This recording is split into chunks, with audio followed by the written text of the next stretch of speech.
Hey fan club members, as you know, True Crime Fan Club is on Patreon. We have a new show on there called TCFC Prime, where you get to hear the topic of your choice. This month's story covers Francine Hughes, and I'm going to play a 5-minute preview for you. If you want to hear the rest of Francine's story, head to patreon.com/TCFCpod. Francine Hughes was born in 1947 in Kentucky to Walter and Hazel Moran. Her parents had been married in 1938 when Hazel was only 14, and 8 pregnancies followed. However, the first 2 babies died in infancy. Francine was the 3rd surviving child. Walter and Hazel were hardscrabble parents. Walter worked in onion fields, which paid 30 to 50 cents an hour. Hazel worked in the same fields for a short period of time before becoming a waitress. The family did the best they could, and Hazel explained to Francine that they were poor but proud, better than the shiftless poor. Francine recalled being 5 when they had moved to Kentucky to Michigan. The family went out one afternoon to purchase winter coats for Francine and her siblings. Walter and his brother had purchased a big bag of candy for the kids and liquor for themselves. When they got home, they left the packages in the car. The next morning, the car and everything inside had burned up. Apparently, a lit cigarette was left in the car. Francine grew into a pretty young lady who was self-conscious about her looks, her figure, and her clothes. When she was 15, she met 18-year-old James Hughes, who went by Mickey. He was good-looking, tall, slender, and had arresting blue-green eyes. Mickey and his 4 brothers were already known to the police as troublemakers, and Mickey was arrested for disrupting the police in 1963, shortly after he and Francine had their first date.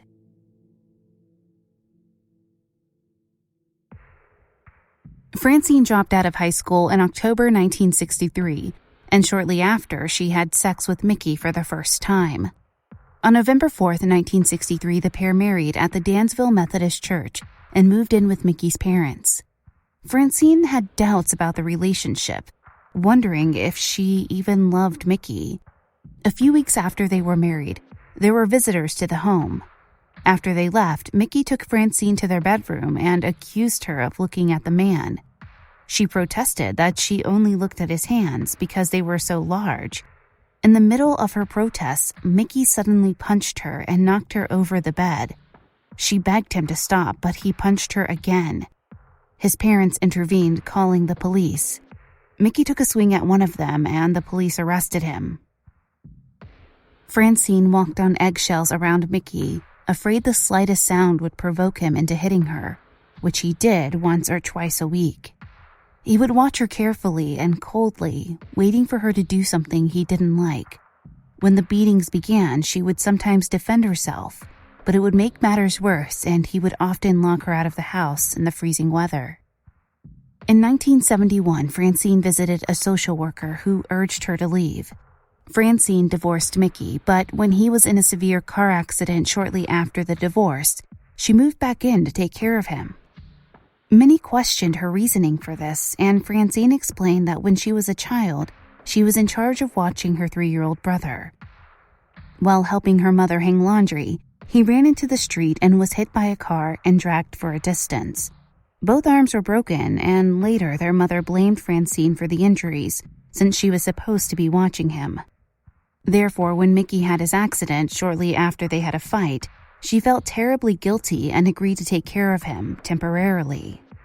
This became a permanent arrangement, and she moved into the house next to his parents. Francine said, "I just felt like I couldn't hurt him anymore. If you could have seen him, seen the condition he was in when he got out of the hospital, you couldn't do any more to him." Francine's beatings were often witnessed by others. Connie Feldspach, who went to school with Mickey, said he would brag about it by telling others she was at home, mending herself from the night before.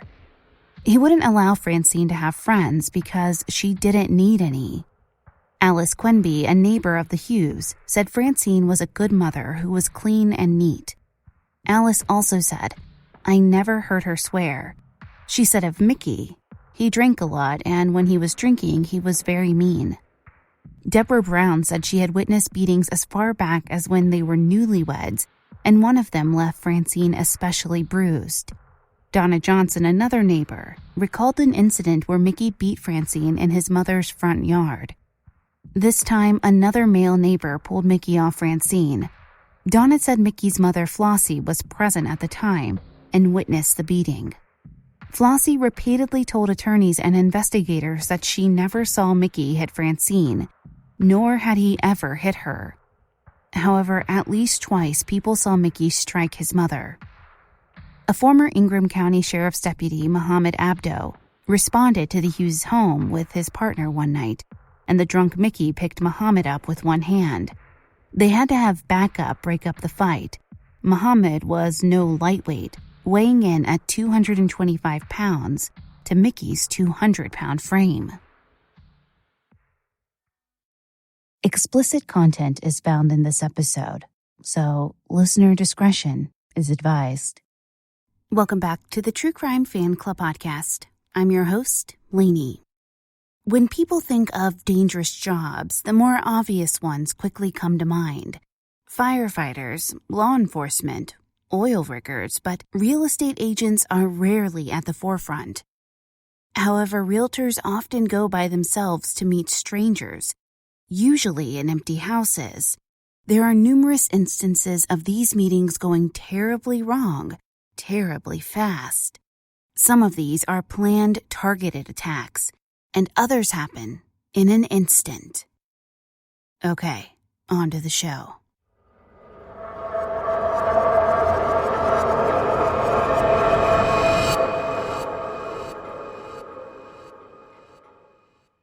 Sarah Walker was born in Dubuque, Iowa to Joe and Carol Walker in 1966.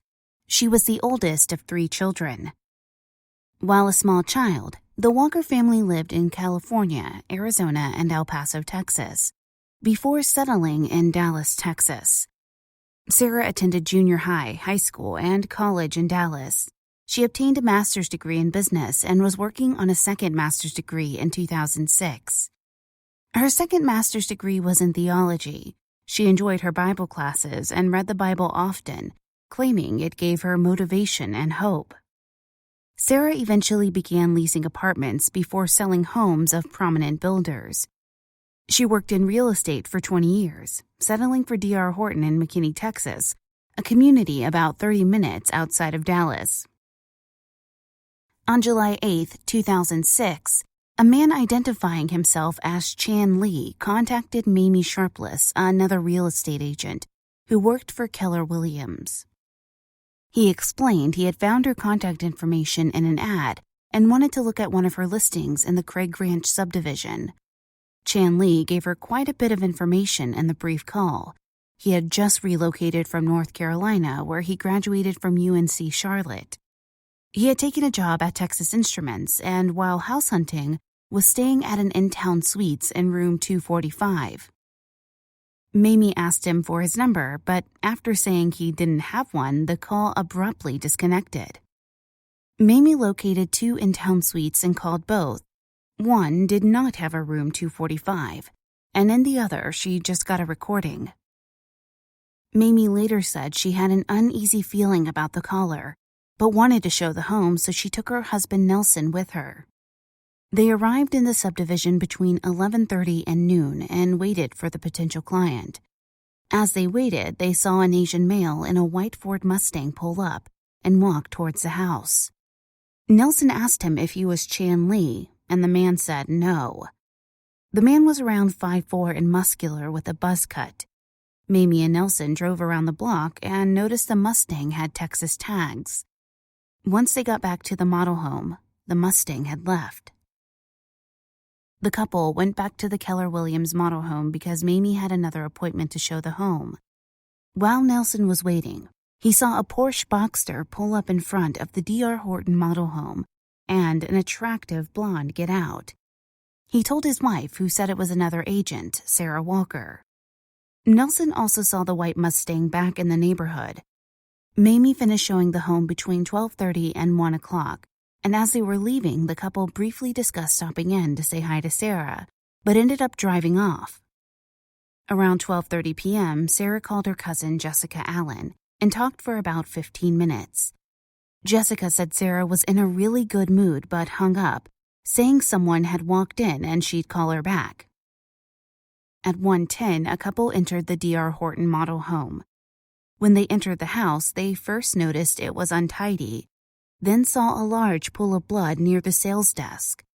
The male followed the trail of blood into the kitchen and discovered Sarah lying face up, covered in blood from the waist up. He told his wife to call 911 and they left the model home. He flagged someone down outside, then went back in to see if Sarah was still alive. She did not appear to be, so he went back outside to wait for emergency services. A Texas Ranger, A.P. Davidson, arrived on the scene and immediately noticed signs of a fight or struggle in the home. A potted plant was on the floor, the desk was out of place, and so was the desk chair. A pair of women's shoes and broken earring were on the floor. Sarah's long skirt was rolled up to her waistline, which caused Ranger Davidson to believe she had been dragged by her feet into the kitchen. Pete Copen, a McKinney police officer, found a bloody fingerprint on the deadbolt, but there were not enough identifying characteristics for it to be usable. He found additional blood on the pull cord for the blinds, on the wall, and on the plant stand. He also found round drops of blood on the floor. Investigators spoke to Randy Tate, Sarah's recent ex-husband, who had seen her the morning of the murder. He had picked up their 3-year-old son before she had to go to work. While there, Sarah showed him the new Rolex she had recently purchased. Sarah loved jewelry and had a Tag Heuer watch that she had worn for several years. She also wore large rings, and the morning of her murder, she was seen in bank surveillance video wearing a large ring and a Rolex. When she was found a few hours later, her watch and ring were both missing. An autopsy was performed on Sarah, and it was determined that she was struck on the head numerous times. The medical examiner believed it happened with the plant stand found in the model home. Sarah had several bruises on her face and head, a broken nose, and broken teeth. She fought her attacker, as evidenced by the defensive wounds she suffered, including a wound on her arm and a broken fingernail. She had been stabbed 33 times in total, and 10 of those had penetrated vital organs and veins. The medical examiner said any of these 10 wounds could have caused death almost immediately. Sarah also had a bite mark on her neck, which occurred at or near the time of death. Unfortunately, the case hit several roadblocks for almost 2 months. Investigators initially focused on her ex-husband, Randy Tate, but he was soon cleared. They also reviewed her account on Millionaire Matchmaker, an online dating site, but no viable leads came from the website. Sarah's sister, Jackie Moles, said she did not believe her sister had met anyone on the site because she remembered Sarah complaining about having to pay a fee to see profiles. After several weeks, Nelson called the police, realizing he might have vital information from his exchange with the Asian male driving the white Mustang. After talking with them and providing them with all he could recall, they asked if he would consent to be hypnotized, to possibly remember more details. Once he was hypnotized, he was able to describe the Asian male to a sketch artist. Once the sketch was released to the public, another realtor contacted the police. She had rented a home to the man in the sketch. Also, he once came to her home to use her phone. She would not let him in, and he became extremely irate and started banging on her back door. She contacted the police during this incident, which led police being able to identify this man as Kasul Chantakaman. They soon discovered he drove a white Mustang. He was a delivery truck driver and had a criminal record. Kasul's parents were from Laos, but he had been born in the United States. In 1997, while only 15 or 16 years old, he and 2 other teenagers were arrested for tying up 2 elderly women and stealing a car. Kasul and the other male fled the scene when stopped by a deputy, but the girl was arrested at the scene. Kasul was charged with 2 counts of armed robbery and second-degree kidnapping, 1 count of breaking and entering, larceny, and a possession of a stolen vehicle. When he was arrested on September 5, 2006, he had only been out on parole for 6 months. He had moved to Texas from North Carolina after being paroled because his sister lived there. Kasul was arrested at his apartment, which was just a few miles from the payphone used to call Mamie. When he was arrested, officers noted he had a shaved head and what appeared to be healed cuts or scratches on his hands and fingers. Officers photographed these injuries along with regular headshots. Molds of his teeth were also taken to compare the bite wound. When questioned, Kasul first denied ever being in McKinney.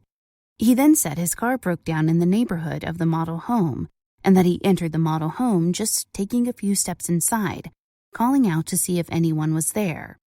When no one answered, he left. He said as he left, he spoke to a man and a woman in a green or blue Toyota, either a Corolla or Camry. He changed his story again and said that he was thirsty, so he went into the kitchen of the model home to get a drink. He said only hot water came out, so he guessed he didn't know how to work it. During the first interview, he asked for a lawyer, and that ended the interview. Upon subsequent interviews, he changed his story to, "It was a robbery that went wrong." Kasul was initially assigned a public defender until the courts determined his income was too high. I'm going to pause the case right here so you can hear a word from our sponsors.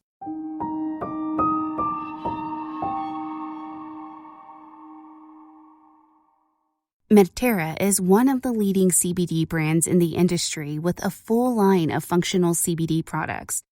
Staying healthy nowadays means watching your overall well-being, sleep, stress, and your overall health. You should prioritize easy ways to boost your immunity, and Medterra is legal in all 50 states and you won't get high. It's basically everything you need for daily immune support in one convenient bottle to keep you protected all day long, no matter where you are. In the past, I've always thought of immunity products as something that you take once you start to feel run down, but being proactive about it is so important right now. They sent me some of it a few weeks ago, and I've been using it as part of my daily routine. I feel more refreshed, less groggy, and have better mental clarity. I love that it has a great taste and their dedication to quality, and especially that they have 0 THC. I was skeptical of CBD products before, and I think this product could be good for anyone who's really needing that immune boost. Medterra was developed with leading immunologists and medical doctors. It's a natural combination of CBD, vitamin C, elderberry, echinacea, and ginger root, all scientifically proven to boost your immunity, in addition to Medterra's high-quality CBD extract. So if you want to give it a try, visit medterracbd.com and enter code TCFC at checkout to receive 20% off. That's medterracbd.com and enter code TCFC at checkout to receive 20% off.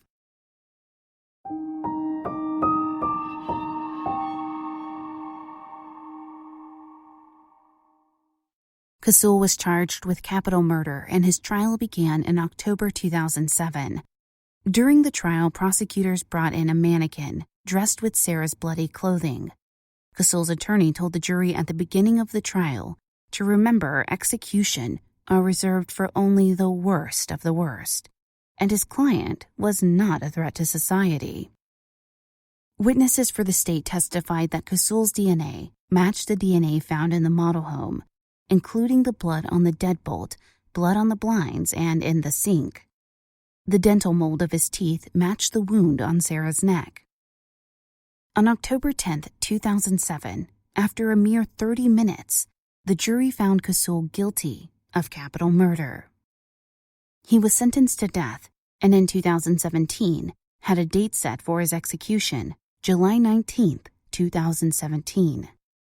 However, on June 7, 2017, the Texas Court of Appeals issued a stay of execution and sent his case back to the Collin County Trial Court to review claims of discredited forensic science. In 2018, Kasul and Charles Don Flores, another Texas death row inmate, began pushing for the state of Texas to ban forensic hypnosis in criminal cases claiming it is junk science. Sarah was 40 when her life was violently and abruptly stolen from her. She left behind 2 children, siblings, her parents, and countless friends who enjoyed her company and always felt special while being with her. Unfortunately, Sarah's murder did little to change the way realtors responded to potential sales. Another unfortunate and brutal murder of a realtor occurred in Wisconsin in 2008. On March 18, 2008, Ann Nelson, 71, a realtor with RE/MAX, was showing a home in Oakland, Wisconsin. When she did not return home that night, her family called the police, who went to the home she was showing. When they noticed smoke coming from the home, they went inside and found Ann in a bedroom next to a smoldering mattress. It didn't take long for police to hone in on a suspect. Within days, they had questioned James A. Hull, who was a potential buyer who called Ann. While viewing the home, Ann questioned James as to why he was looking at a home he had no intention or means to purchase. And this enraged James, who attacked her.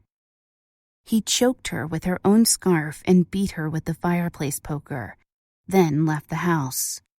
He returned to the house to find that Ann was still alive, so he set a box of tissues on fire and placed it near the bed. He closed the door and left again. James A. Hull, 34, was a drifter and convicted sex offender. During the course of the investigation, James admitted to attacking another woman in LaGrange Park, Illinois. He confessed to LaGrange Park Police Detective Fran Morocco that he had attacked Mary Elmsley, a retired school teacher, on January 4, 2008. He had knocked her to the concrete floor and then stolen $300 from her purse. She was found unconscious in her garage and sustained massive head injuries. James was charged with first-degree intentional homicide, arson, and burglary with the intent to commit sexual assault in Ann Nelson's murder. He was held on a $1 million bond in Jefferson County, Wisconsin. LaGrange Police Department held off charging him until the case against him in Wisconsin was done. James Hull pleaded no contest to the murder charges, and in return, the arson and 2 burglary charges were dropped. On January 26, 2009, he was found guilty of first-degree intentional murder and sentenced to life without parole. He is currently serving his sentence at the Green Bay Correctional Institution. Ann Nelson had 3 sons and 3 daughters and 16 grandchildren. Her son said, quote, "She was always willing to help. No task was ever too difficult." She had worked for RE/MAX for years. On her page of the agency's website, she had written, "Church and community are important aspects in my life, and it is rewarding to be involved in situations to help others who have needs."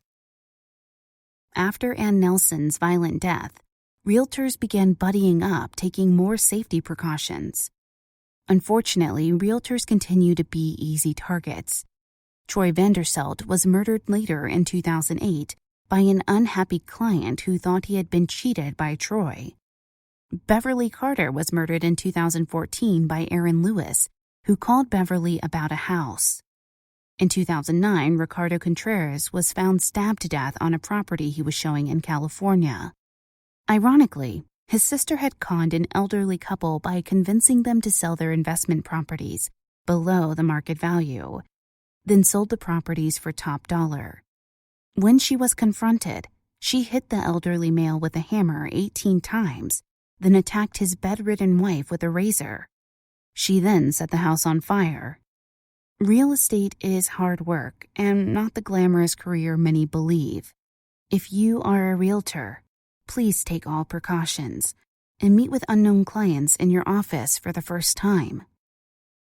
Okay, fan club members, as I conclude this episode, my one question to you is, how will you sleep tonight? Thank you for listening. If you enjoyed this episode, please be sure to leave a positive review on Apple Podcasts or your podcast player of choice. It really does help. You can find us on most social media platforms. Twitter @TCFCPod, Facebook.com/TCFCPodcast. Instagram at True Crime Fan Club Pod, and of course, our website is truecrimefanclub.com. If you have an episode request, send us an email, tcfcpod@gmail.com. This episode was written and researched by Suzy St. content editing by Brittney Martinez, produced by the best in the business, Nico at We Talk of Dreams. Check him out on Twitter at We Talk of Dreams or wetalkofdreams.com. While you're waiting for the next episode, check out some of my pod friends' shows. Hey folks, this is Augie Peterson. You might know me from my short horror fiction On the Grey Rooms in Aphotic Realm magazine, or from my podcast, The Short Stories of Augie Peterson. Today I'm here to tell you about a new audio drama I'm writing, editing, producing, and starring in. Linda Listens. Excuse me? Oh, hey Linda. I thought you had a nail appointment today. Well, I was about to when I happened to hear some misinformation come out of that pretty little mouth of yours. What do you mean, your podcast? Well, I wrote it, so it's mine? Is my name not Linda? Am I not listening to the problems my Twitter followers send me and doing my best to answer their questions and solve their problems? It's my show, hun. You better get that straight the next time you go talking into that fancy-dancy microphone you got there. Sorry about that, folks. Linda Listens is the tale of Linda, a middle-aged woman in search of meaning after the tragic death of her family. Once she meets her raucous neighbor, the meaning she finds may be more sinister than she'd hoped for. What the hell are you talking about? What sinister meaning? Linda... What do you know that I don't? And how you get to know before me what's going to happen on my show. You are a fictional character. You can't own a podcast. It's my show. I wrote it. Fictional? Fictional? Oh, I'll show you fictional. Ow. I will show you. What's the fictional? Linda! That's my hair. Linda Listens, a new horror comedy podcast from Augie Peterson. Now streaming wherever you find podcasts. Yeah, that's right. You cower in fear. I'm going to my nail appointment. No. Fuck yeah. Screw you. Try not to curse. Try not to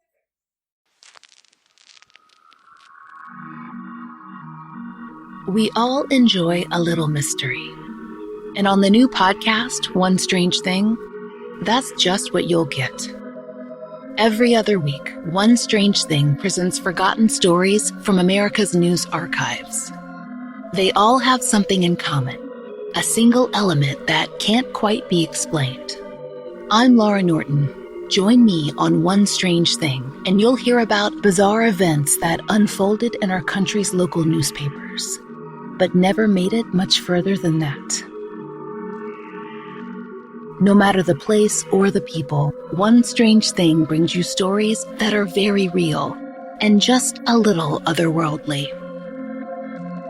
Subscribe now on Apple Podcasts or wherever you listen.